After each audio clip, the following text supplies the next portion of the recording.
Nous sommes en ligne avec le professeur Shmuel Trigano. Professeur Shmuel Trigano, bonjour, Boker Tov. Boker Or. Merci d'être avec nous ce matin sur Studio Qualitas. Je le disais, l'actualité est très chargée, que ce soit en France ou en Israël. Il y a eu, ne serait-ce qu'hier, dans l'après-midi et dans la soirée, la profanation des tombes dans le cimetière juif de Westhofen en Alsace. Et puis la loi votée par l'Assemblée nationale en France assimilant l'antisionisme à de l'antisémitisme. Également cette pétition de 127 intellectuels juifs contre cette loi. Alors je voudrais tout d'abord vous demander de réagir à ces développements, cette profanation à nouveau des tombes de tombes juives en Alsace, c'est devenu quasiment fréquent. Comment vous réagissez face à ces actes antisémites qui se multiplient en France ? Ça fait 20 ans. Hein. J'avais créé l'Observatoire du monde juif, la revue Controverse. Notre appel, notre alerte n'a pas été entendu pendant toutes ces années. Et d'ailleurs, ces intellectuels qui signent cette pétition ont une lourde responsabilité dans l'état de fait qui ne concerne pas seulement les Juifs, mais également toute la société française et sans doute la société israélienne. C'est qu'ils ont tout fait pour éteindre l'alerte que nous avions lancée à ce moment-là. Et il faut comprendre que nous sommes entrés dans une nouvelle phase de la haine des Juifs. Il y a eu l'anti-judaïsme, puis dans la modernité démocratique, l'antisémitisme, et l'antisionisme aujourd'hui instaure un nouveau type de haine qui s'en prend non pas immédiatement à la religion, non pas à la race ou à la communauté, mais à la nation et à la souveraineté. C'est-à-dire que dans cette perspective, on dénie aux Juifs tout droit, toute légitimité, toute moralité à se constituer comme nation, comme État et à exercer une pleine et entière souveraineté. Alors, vous parlez d'intellectuels juifs. Oui, comment vous expliquez Alors d'abord, on ne sait pas exactement qui sont ces intellectuels juifs, parce que je vous avoue que j'ai eu du mal à retrouver leur nom dans la liste elle-même de ces 127 intellectuels. On ne sait pas s'il y en a 127 ou 123. Disons, lorsqu'il s'agit de Zeev Sternel pour parler des Israéliens ou de Jean-Christophe Attia pour parler des Français, qu'est-ce qu'ils représentent, ces intellectuels-là ? Écoutez, je crois qu'ils ne représentent pas grand-chose. D'abord, je dirais que ce sont des intellectuels israéliens. C'est quand même un fait avéré que depuis 20 ans, les attaques contre le sionisme, contre l'État d'Israël, sont venues d'Israël et ont autorisé justement les dérapages du discours en Europe notamment. Et donc, en fait, ce sont des intellectuels israéliens, l'immense majorité de cette liste. Il y a 2-3 rescapés de l'antisionisme du début des années 2000 qui vivent en France, mais le reste est israélien ou américain, et en grande partie américain de provenance israélienne. Il y a, si vous voulez, il y a quand même un problème qui se pose. Il y a un problème dans le monde juif. Il y a quelque chose, pour paraphraser Shakespeare, il y a quelque chose de pourri dans le royaume d'Israël, qu'un discours pareil émane des lieux les plus importants, académiques, etc., de l'université. Il y a quelque chose qui se passe à ce niveau-là. Donc en fait, vous savez, moi aussi, je peux aligner demain une liste de 300 noms. Oui. Quel est le sens ? Je vous rappelle d'ailleurs que quand nous avions lancé avec feu Raphaël Drahi la liste, la pétition Raison gardée contre les menées de J. Cole, nous avons eu 12 000 signatures. Et on n'en a pas rendu compte. Personne n'en a rendu compte. Par contre, Le Monde cède ses colonnes pour 127 signatures. Donc il faut relativiser les choses, et ces signatures ne représentent pas grand-chose sur le plan de la réalité vécue du monde juif. Et je trouve que j'avais déjà entendu Aurore Berger, la porte-parole de La République En Marche. Elle avait émis un discours au lendemain de la manifestation contre l'islamophobie, tout à fait pertinent et tout à fait mesuré sur ce plan-là. Regardez cette manifestation contre l'islamophobie. Qu'est-ce qu'on y trouve ? Des drapeaux palestiniens, des affichettes sur le génocide de Gaza. C'est ça, la lutte contre l'islamophobie, c'est la lutte contre l'État d'Israël et contre le sionisme, etc. Donc en fait, il faut justement raison garder face à tous ces développements. Et d'une certaine manière, même, est-ce que l'on doit être satisfait de ce vote hier à l'Assemblée nationale, de cette résolution qui n'a pas été votée, on va dire, massivement par l'ensemble des députés français, mais qui a obtenu une majorité relativement solide? Est-ce que c'est quelque chose d'encourageant que finalement, Emmanuel Macron ait tenu la promesse qu'il avait faite lors du dernier dîner du CRIF? C'est mieux que rien, mais c'est pas grand-chose. Ce n'est pas grand-chose parce qu'en fait, le problème est diffus. La façon dont on rend compte des actualités israéliennes ou palestiniennes, etc., est biaisée. Et par conséquent, on installe l'AFP pose un énorme problème sur ce plan-là. On ne peut pas d'un côté voter une résolution pareille et entretenir la haine d'Israël en adoptant le point de vue palestinien sur tous les événements qui se produisent. Or là, l'AFP est une institution d'État, en grande partie une institution d'État. Et par conséquent, ça suppose un réajustement. Quand Mohamed Merah nous dit qu'il tue les enfants juifs de Toulouse pour venger les enfants de Gaza, là, je crois qu'il y a la France doit se poser une question. Justement, comment rend-elle compte de Gaza et comment rend-elle compte des affaires moyen-orientales? La chose est loin d'être acquise. Et vous avez le sentiment que finalement, c'était juste peut-être pour satisfaire une exigence du président, mais que finalement, ça ne va pas aller beaucoup plus loin que cela? C'est-à-dire que les autorités ne prennent pas les mesures suffisantes pour lutter ou tenter au moins de juguler la résurgence de l'antisémitisme qui se manifeste à travers l'antisionisme? Alors, ça touche là un autre problème qui est la gestion de la question musulmane en France, qui reste pendante. Et tant que la solution n'aura pas été trouvée, on sera toujours dans une situation de ce type-là. Alors, c'est un bon signe, mais enfin, je crois qu'il ne faut pas exagérer l'importance de la chose, parce que en France, il ne s'agit pas d'une décision politique, mais il y a un état de fait. L'état de fait est hautement problématique à tous les niveaux.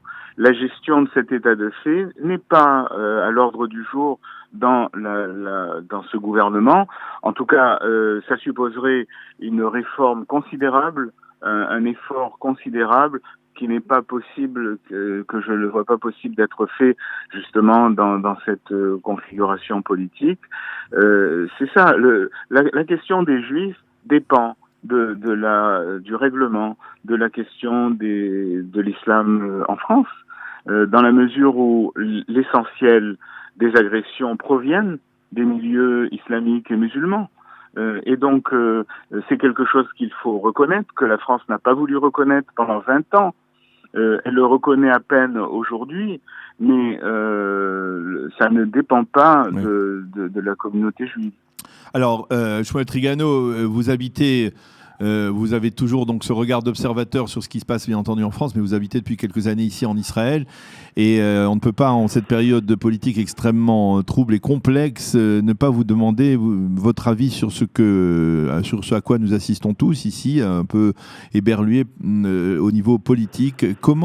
Quel regard vous portez-vous sur cette crise politique sans précédent dans l'histoire de l'État d'Israël, sur le fait que on s'achemine apparemment vers de troisièmes élections législatives en moins d'un an, sur le fait que, il y a un Premier ministre qui est aujourd'hui inculpé, sur le fait qu'il y a aujourd'hui une volonté de la part, il y a des formes de boycott mutuel dans la classe politique israélienne qui empêchent la formation d'un gouvernement. Quel regard vous portez sur tout ce qui se passe ici depuis près d'un an? Ça commence avant. Oui, ça commence avant, parce qu'en fait, j'ai émis une idée polémique, à savoir que nous vivions en Israël un coup d'État permanent.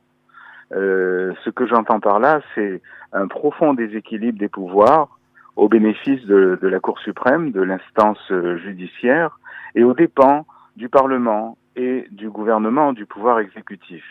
c'est le résultat de ce qu'on a appelé, de ce qu'il a appelé le juge suprême qui a fait Aaron Barak, oui. qui a fait ce qu'il appelle cette révolution constitutionnelle, qui a consisté à étendre de façon abusive les pouvoirs de la Cour suprême. Et donc, ce que nous vivons aujourd'hui, c'est en fait une sorte de dissidence entre, d'un côté, le pouvoir judiciaire, la police et le pouvoir médiatique, et de l'autre, le Parlement et le gouvernement, le pouvoir exécutif.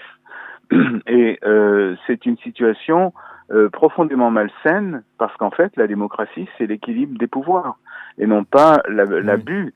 La Cour suprême, elle est en même temps une Cour constitutionnelle, un Sénat, une haute Cour de justice, un Conseil d'État, c'est un monstre judiciaire. De ce point de vue-là. Et là, il y a un problème parce que ce système fonctionne en roue libre. Le très grand danger qui pèse sur la société israélienne, c'est la judiciarisation de la vie politique et de la vie tout court. C'est-à-dire une atmosphère infernale. En fait, ouvrez votre télévision, il n'est question que de procès, que d'audition, que de jugement, etc. C'était pas comme ça il y a 20 ans, il y a 30 ans, si vous voulez.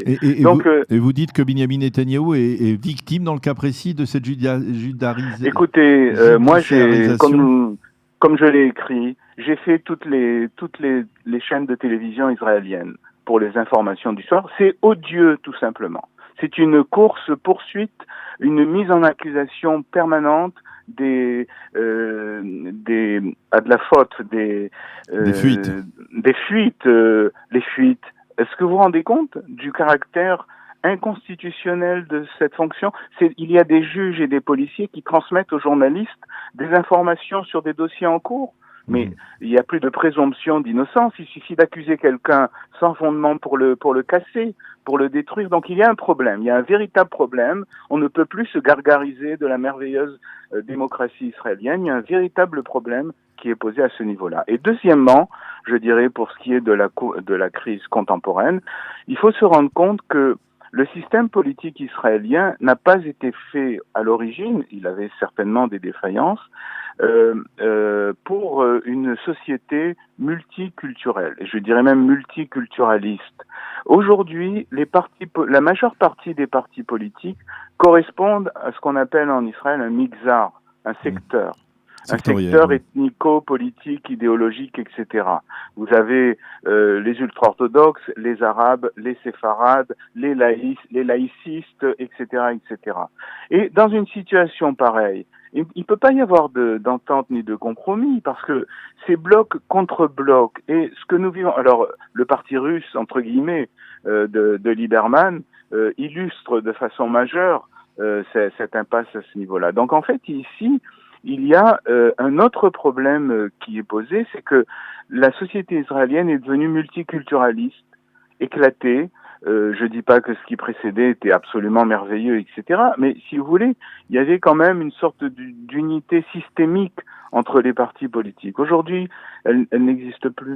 Mais est-ce que vous pensez que c'est un problème uniquement politique ou alors c'est social? C'est-à-dire, est-ce que ces clivages, ils sont extrêmement profonds dans la société israélienne? Parce que parfois, on a le sentiment qu'il y a un décalage très net entre, on va dire, les rivalités politiques entre les différentes formations qui sont obligées de se faire valoir et, d'une certaine manière, la société israélienne en elle-même, dans laquelle, eh bien, on voit parfois des recoupements, des rapprochements entre ce que le président avait appelé les 4 tribus, c'est-à-dire que ce soit les sionistes religieux, les orthodoxes, les laïcs, les arabes également, que tout le monde, finalement, tout ce monde-là vit ensemble dans une société israélienne qui est, sur le fond, une société riche, une société prospère. Et vous ne pensez pas qu'il y a un décalage entre les deux? Ah mais l'expression et la doctrine du président est profondément regrettable. C'est une erreur catastrophique. Non, lui il dit qu'il y a 4 tribus qui ne se rencontrent pas. Oui, je sais très bien, mais c'est la notion de tribu qui est inacceptable, oui. qui est impensable. Si on veut être une démocratie, sinon on peut être un modèle islamique à l'ancienne avec des groupes qui qui sont côte à côte mais qui ne se rencontrent pas. Donc, si vous voulez, là il y a un problème, c'est que l'affirmation des différences, du pluralisme, qui va de pair d'ailleurs avec une idéologie qui s'appelle le postmodernisme, qui a des conséquences sur la théorie démocratique, etc. C'est-à-dire un lieu où l'identité sectorielle est primordiale, ça détruit une société. C'est des gens qui sont côte à côte, mais qui ne vivent pas ensemble. En France, ça s'appelle le vivre ensemble. Non, c'est pas le vivre ensemble qui est en jeu, c'est l'être ensemble. Être ensemble, c'est différent de vivre ensemble côte à côte. Et c'est ça qui me semble l'enjeu aujourd'hui de la société israélienne. Il y a un problème social dans la société, à savoir, je dirais même sociétal, parce qu'en fait, c'est la structuration en groupe ethnico quelque chose, ethnico-économique, ethnico-sexuel, etc. Et donc, ça détruit la logique de la citoyenneté, si l'on peut dire. Je suis contre l'idée de réprimer les identités personnelles, historiques, etc. Mais par contre, c'est l'identité collective politique qui doit prédominer dans cette situation. Et ce n'est pas le cas. Et ce que nous vivons, je crois, à mon sens, c'est justement la rencontre de cette crise constitutionnelle et d'une évolution de l'électorat israélien qui ne correspond plus au modèle politique parlementaire antérieur. Et donc, qui doit procéder à une sorte de réforme. Ah, mais je crois que le 21e siècle sera le siècle de la réforme du système israélien. Ça me semble évident. Alors, Shmuel Trigano, nous allons terminer cet entretien. Nous avons encore quelques minutes pour parler avec vous du colloque que vous organisez dans le cadre de Dialogia, l'organisation que vous avez créée, le forum que vous avez créé ici à Tel Aviv, avec un colloque sur le mythe andalou. On peut s'étonner du thème. Expliquez-nous pourquoi vous avez choisi ce thème en particulier cette fois-ci.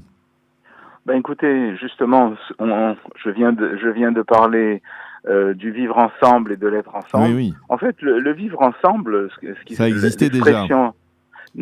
Oui, enfin, l'expression vient de ce qu'on appelait en Espagne la convivencia. Oui. C'est-à-dire un modèle mirifique, mythique de coexistence des trois religions, etc., etc. Et en fait, ce modèle est très présent dans l'argumentaire français.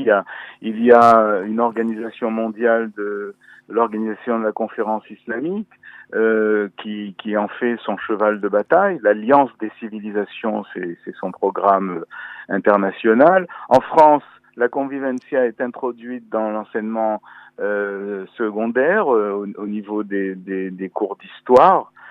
Et donc, en fait, la question est de savoir, mais de quoi s'agit-il ? Vraiment, était-ce vraiment un âge d'or ? Était-ce vraiment cette société mirifique ? Je veux dire, c'est une société sous l'égide de la religion et notamment sous la domination de l'islam. Et donc, est-ce que véritablement c'est ce qui s'est passé ? Donc, le but de notre colloque n'est pas tant une question historiographique, même si la question se pose, mais une question politique contemporaine. C'est-à-dire, est-ce que vraiment c'est là un modèle pour une société démocratique ?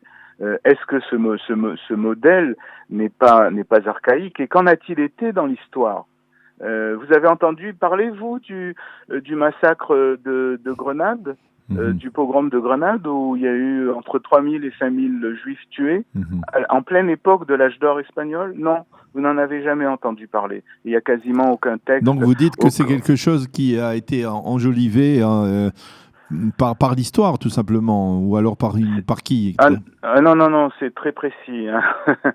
Par les militants de l'islam d'aujourd'hui. C'est d'abord une dimension romantique aussi de la conscience musulmane, mais aussi par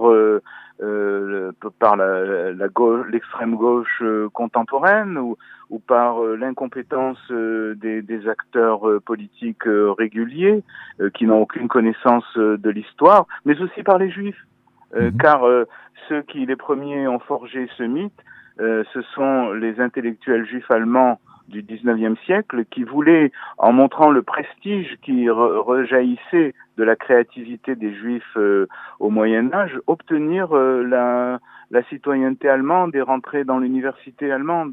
Et donc, si vous voulez, il y a aussi une participation des Juifs eux-mêmes à l'élaboration de ce mythe. Et aujourd'hui, vous avez aussi une école historique d'historiens juifs et du judaïsme, des hommes de l'opinion, etc., qui se rangent sous cette définition-là, qui fait du tort à notre histoire. Alors, Shmuel Trigano, donnez-nous les informations nécessaires. Je sais que j'ai l'impression qu'il ne reste plus beaucoup de place pour ce colloque, mais donnez-nous tout de même les informations. Où va-t-il se tenir et avec qui seront les participants? Voilà, il se tiendra à Beit Zioné America, à Tel Aviv, à hauteur du 26 Ibn Gvirol. Nous avons parmi dimanche prochain, le 8 décembre. Ça commence à 18h et il y aura Batior, Ephraim Herrera, Eliezer Cherki, Paul Fenton, Rafi Israeli, qui tenteront d'aborder justement la question du point de vue de l'histoire juive et du point de vue juif. Il y a eu récemment un colloque semblable à Paris, mais qui s'intéressait à la dimension espagnole, la dimension de la Reconquista, si vous voulez, parce qu'en fait, il y a plusieurs thèses en lice aujourd'hui. Et notre objectif, c'est justement de réfléchir à cette question-là dans l'optique d'aujourd'hui. C'est-à-dire, il ne s'agit pas de réécrire l'histoire du passé ni rien du tout, mais de savoir si vraiment on peut en tirer des leçons pour aujourd'hui.